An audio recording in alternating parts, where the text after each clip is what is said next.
Começa agora um programa que traz tudo sobre o livro mais lido em todos os tempos. Apresentamos O Som do Livro.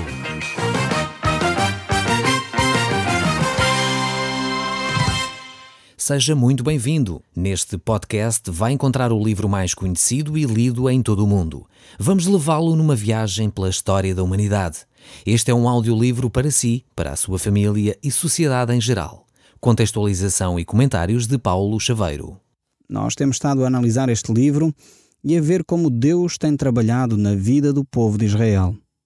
Nós temos visto livros como Esdras, livros como Daniel e este como Neemias, que são livros mais ou menos da mesma época do povo de Israel. E hoje temos uma particularidade neste livro, é que estamos a analisar o capítulo 9. E o capítulo 9 destes 3 livros que eu acabei de citar são capítulos que tratam de orações. Quer o livro de Esdras, quer o livro de Daniel, quer o livro de Neemias, no seu capítulo 9 apresentam as orações destes homens de Deus. São orações que realmente transformaram aquela nação. O capítulo que nós iremos estar a estudar manifesta hoje a ação de Deus no meio do povo.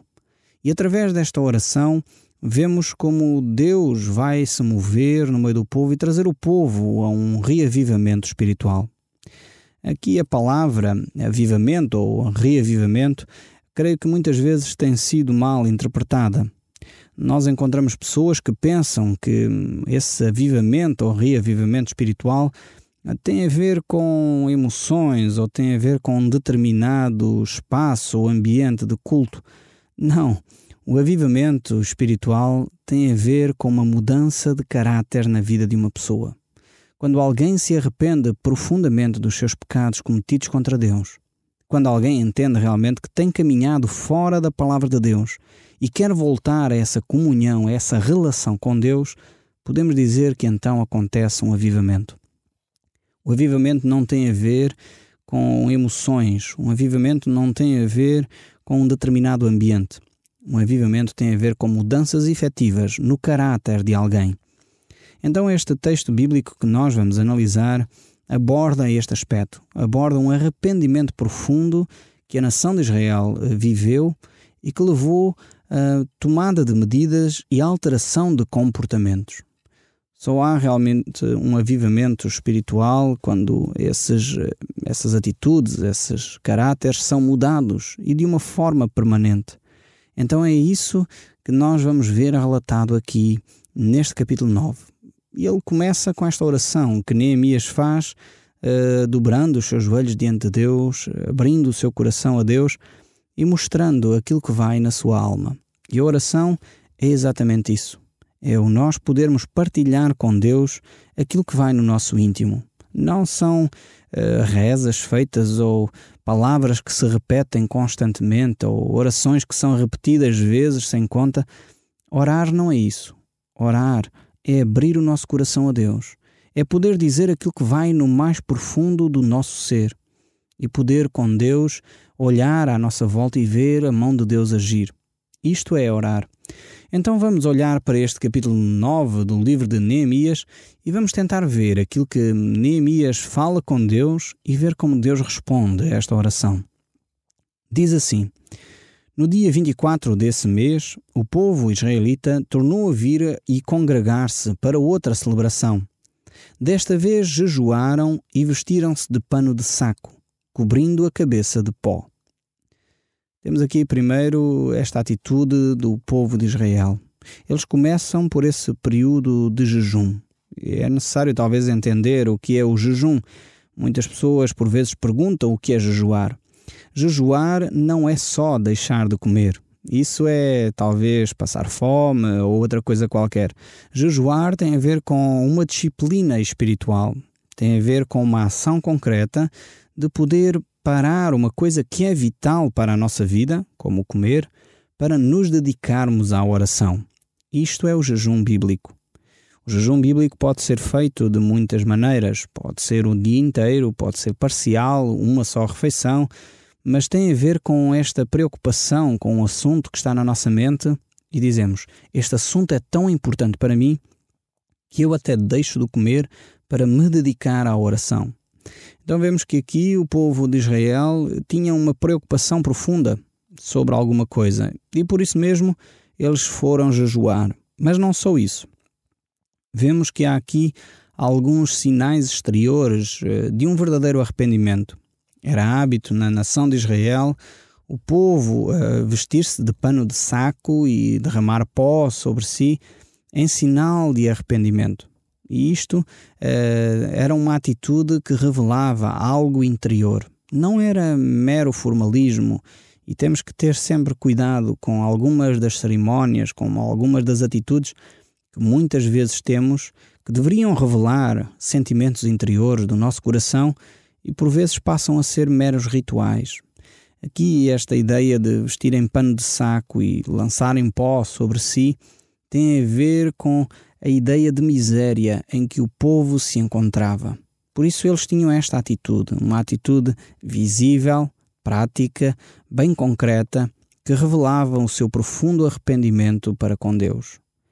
Muitas vezes conduzia-os a choro, a pranto, pois estavam profundamente arrependidos, profundamente convictos daquilo que Deus lhe estava a dizer ao coração. A minha pergunta para si que me está a ouvir é: que atitude você tem quando realmente está arrependido? Hoje não temos esta prática de vestir uma roupa, áspera. Esta ideia de pano de saco era essa ideia de roupa áspera, pobre, uma roupa simples.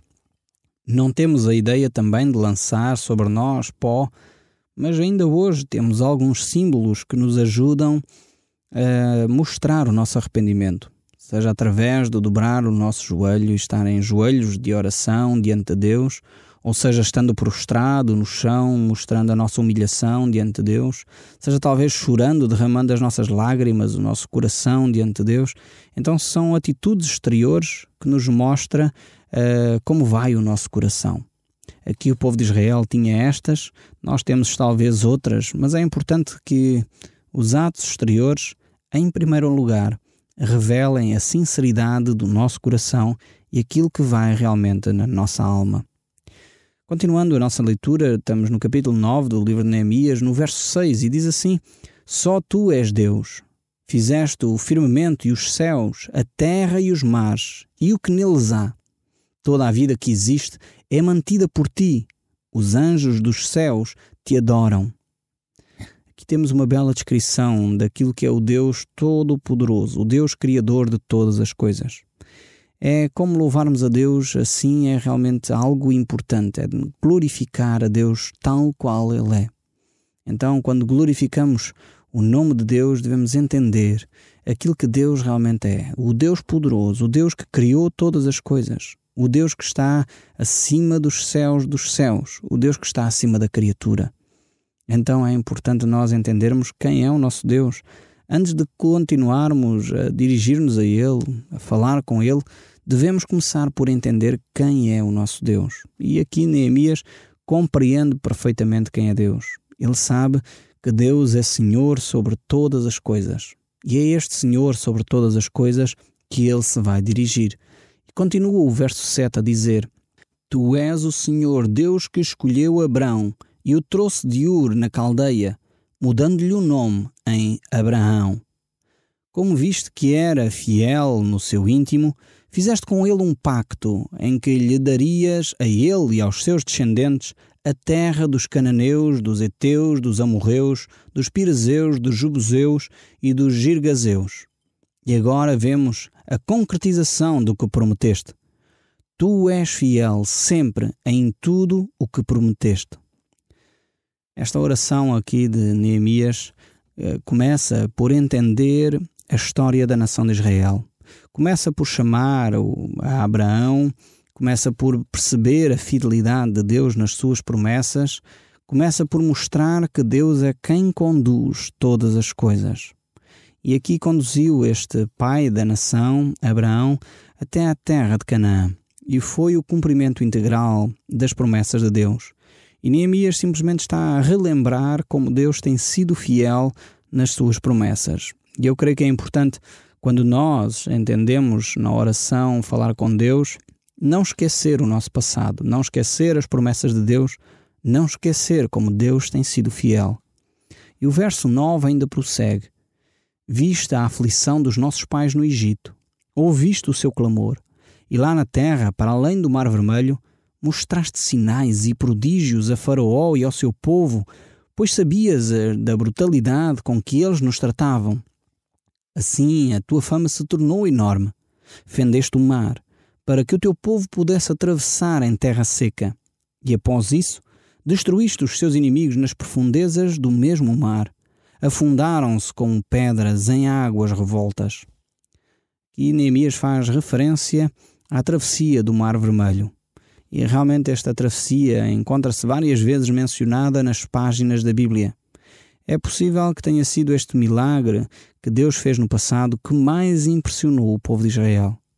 E por isso nós podemos confiar mais uma vez no Deus de Abraão, o Deus de Isaque e o Deus de Jacó, pois Ele é o Deus que nunca falha nas suas promessas.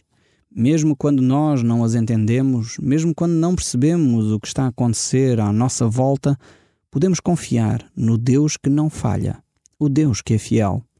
E o verso 12 prossegue nesta oração de Neemias: conduziste os nossos antepassados com uma nuvem em forma de coluna durante o dia e com um pilar de fogo durante a noite, para que pudessem saber o caminho a seguir.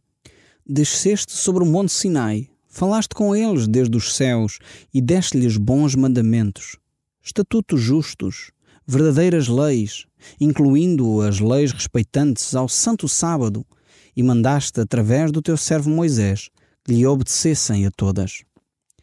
Mais uma vez vemos aqui a referência àquilo que o povo de Israel viveu.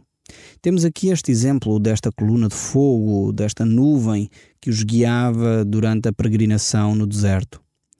A coluna de fogo era realmente iluminada durante a noite para mostrar o caminho, e enquanto durante o dia esta mesma coluna se tornava numa nuvem, que assim os protegia do calor do deserto naquele período de tempo. No Monte Sinai, aí Deus manifestou-se de uma forma muito clara ao povo através de Moisés, trazendo-lhes orientações, leis, mandamentos, que realmente iriam ajudar o povo a se relacionar como uma sociedade organizada. E essa foi a razão pela qual Deus deu os mandamentos. Qualquer sociedade ainda hoje necessita dessas orientações, leis gerais que podem conduzir uma sociedade a viver em paz. E foi isso que Deus fez com a nação de Israel. O verso 15 ainda prossegue dizendo: deste-lhes o pão do céu quando estavam com fome e água de um rochedo quando estiveram sequiosos. Mandaste-lhes que avançassem e conquistassem a terra que prometeste dar-lhes. Mais uma vez aqui Deus fala com o povo e cuida deles em cada momento da sua peregrinação. Cuida deles inclusive de uma forma física, providenciando o alimento físico, mas também o alimento para a alma através da sua palavra.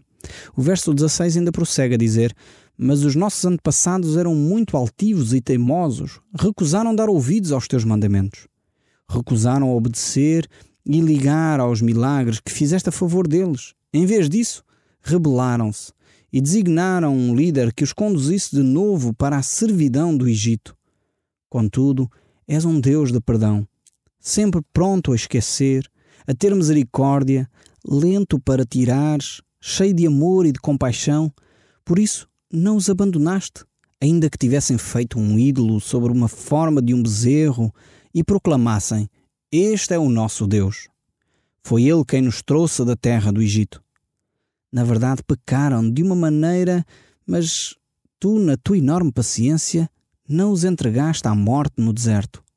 A coluna de nuvem continuava a guiá-los de dia e a coluna de fogo mostrava-lhes o caminho de noite.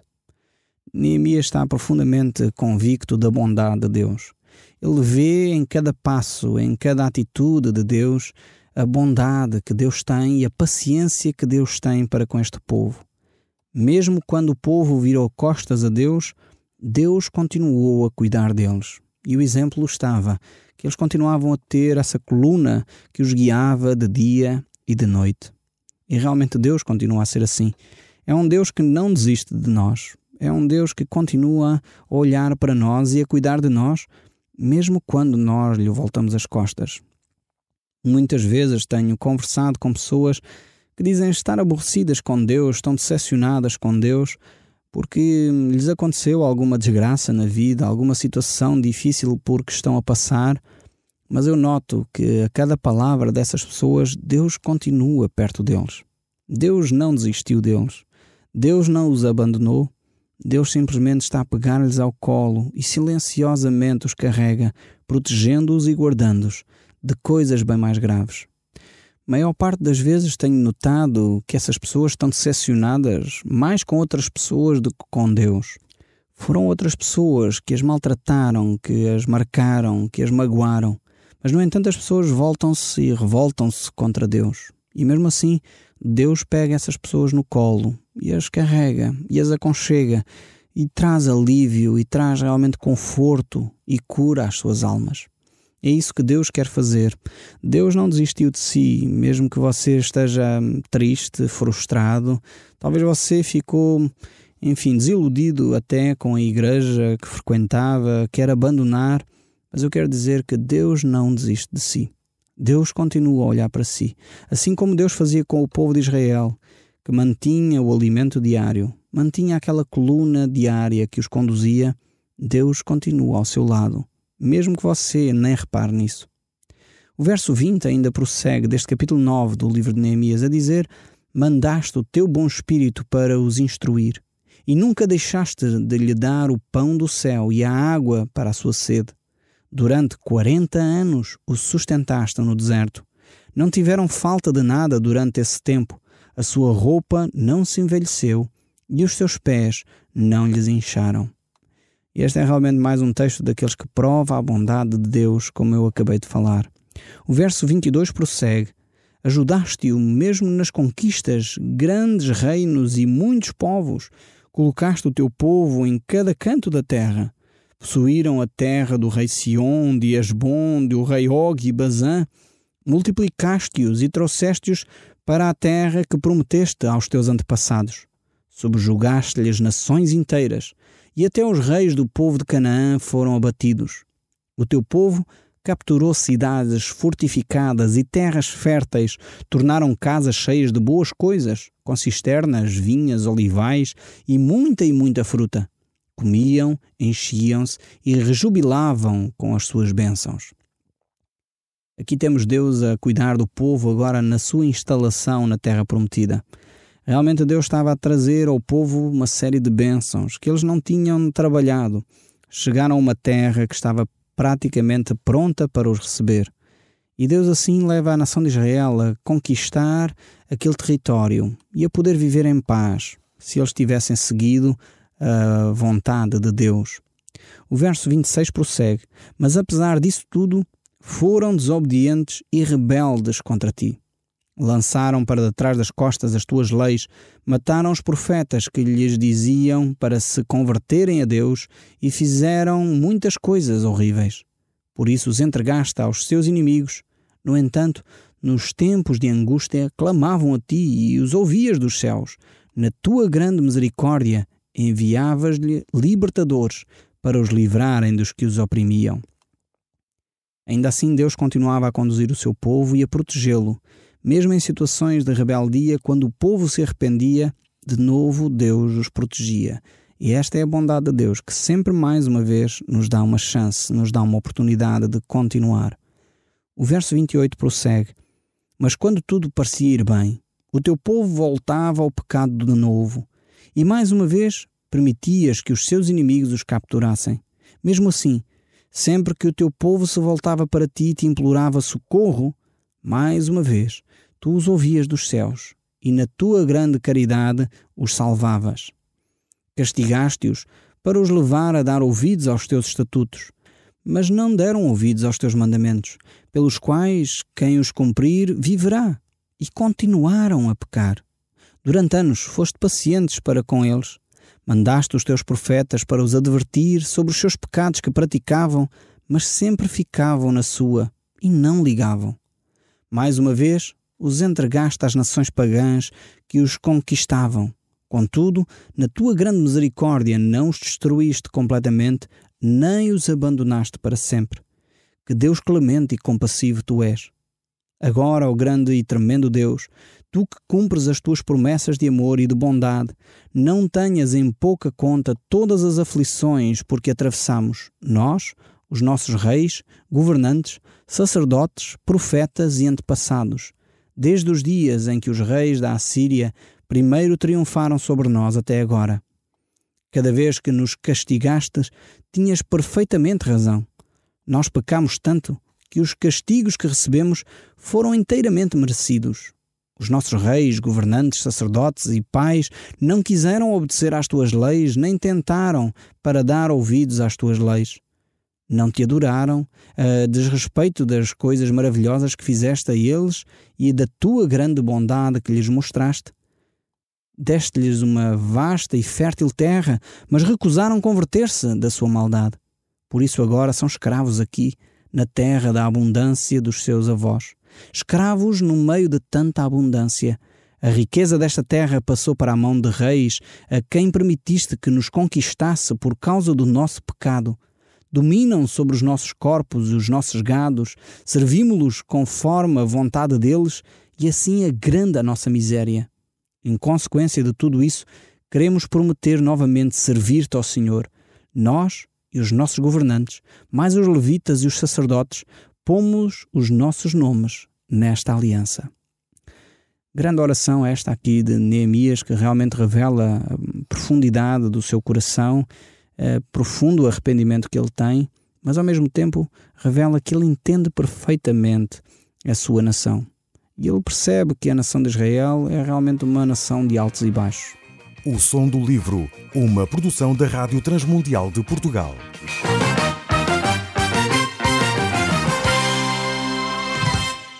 RTM. Conhece todos os nossos programas em rtmportugal.org. Uma produção da Rádio Transmundial de Portugal.